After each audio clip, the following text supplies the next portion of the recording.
नमस्कार मित्रो, मी doctor Sheetal Patil, president निहा कोल्हापूर. आपल्या सर्वांना माहिती आहे की गेले काही दिवस होमिओपॅथिक डॉक्टरांच्या प्रश्नाबद्दल सर्वत्र चर्चा चालू आहे. त्याचं कारण म्हणजे आपण जे CCMP पास झालेलो डॉक्टर्स होते, होमिओपॅथिक डॉक्टर्स होते, त्यांना आता MMCमध्ये रजिस्ट्रेशन करण्यासाठी 30 जूनला एक अधिसूचना निघाली होती आणि त्यानुसार 15 जुलैला आपलं रजिस्ट्रेशन MMCमध्ये होणार होतं, महाराष्ट्र मेडिकल काउन्सिलमध्ये. आणि अचानक 4 दिवसापूर्वी IMAचे काही पदाधिकारी माननीय मुख्यमंत्री साहेब फडणवीस साहेब यांना भेटून हा निर्णय त्यांनी रद्द केला.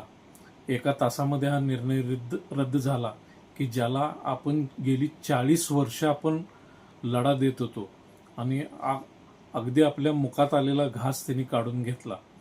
ही अतिशय दुर्दैवी घटना आहे. आपल्या होमिओपॅथिक डॉक्टरांच्या हक्कावरती आणि अधिकारावरती गदा आणणारी ही घटना आहे. आता ह्यानंतर लगेच दुसऱ्या दिवशी FDAनं एक परिपत्रक आपल्यासाठी पूर्वी काढलेलं होतं की होमिओपॅथिक डॉक्टर्सना ॲलोपॅथिक औषधं देण्यासाठी परवानगी द्यावी.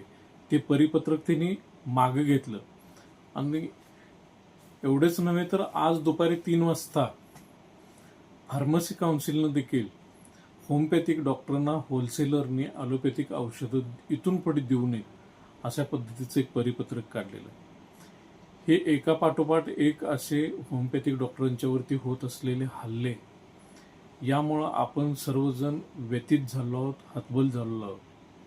पण यावरती मार्ग काढण्यासाठी आपण जिल्ह्यातील सर्व मंत्री, सर्व आमदार, जिल्हाधिकारी आणि तहसीलदारांना निवेदन देऊन ते निवेदन मुख्यमंत्री महोदयापर्यंत पोहोचवण्याचं काम आपण गेले 2 दिवस करत आहोत.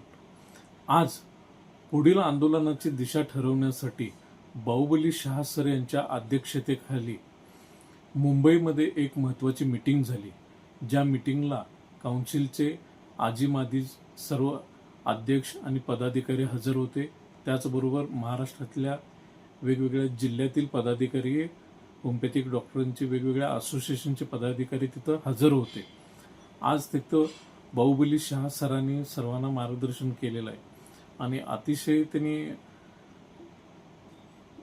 दुःखी होऊन असं बोलले की मी गेले 40 वर्षे ह्यासाठी राबत होतो, काम करत होतो. माझ्या आयुष्यातली 40 वर्षे ह्या गोष्टीसाठी दिलेले आहेत आणि एवढं करूनही जर आपल्या हातात आलेलं ही घास जर एका मिनिटात, एका तासाभरातच जर कोणी काढून घेतला असेल तर माझ्या आयुष्याला काही अर्थ नाही. मी आतापर्यंत केलेले सर्व प्रयत्न हे वाया गेलेले आहेत. म्हणून मी आता निर्णय असा पद्धतीने घेतलेला आहे की मी आता आमरण उपोषण बसणार. माझ्या आयुष्यात आता हा प्रश्न मी मिटवल्याशिवाय राहणार नाही आणि असा तसा हा जर प्रश्न मिटला नाही तर माझ्या जगण्यालाही अर्थ नाही, यापर्यंत त्यांनी आज सांगितलेलं आहे. आणि याच्या उपोषण 16 तारखेला त्यांनी आझाद मैदानावरती उपोषणाला बसणार आहे. आणि आपल्या सर्वांना त्यांनी जाहीर आवाहन केलेलं आहे की जास्तीत जास्त होमिओपॅथिक डॉक्टर्स 16 तारखेपासून तिथं हजर राहायला पाहिजेत. 16 तारखेला कमीत कमी महाराष्ट्र राज्यातून 25,000 होमिओपॅथिक डॉक्टर्स तिथं उपस्थित राहणं हे अभिप्रेत आहे, अपेक्षित त्यांना आहे. तरच हा मार्ग आपला सोपा होईल. आपण सरकारवरती दबाव आणू शकू, आपलं म्हणणं जे आहे आपण चांगल्या पद्धतीनं मांडू शकू आणि सर्व लोकप्रतिनिधी आपल्याजवळ येतील, आपलं म्हणणं ऐकून घेतील. मी कोल्हापूर जिल्ह्यातील सर्व होमिओपॅथिक डॉक्टर्सना विनंती करतो, कुठल्याही संघटनेचे असू देत, निहाचे असू देत, अन्य संघटनेचे असू देत, प्रत्येक तालुकावाईज होमिओपॅथिक डॉक्टरांच्या वेगवेगळ्या संघटना आता झालेल्या आहेत.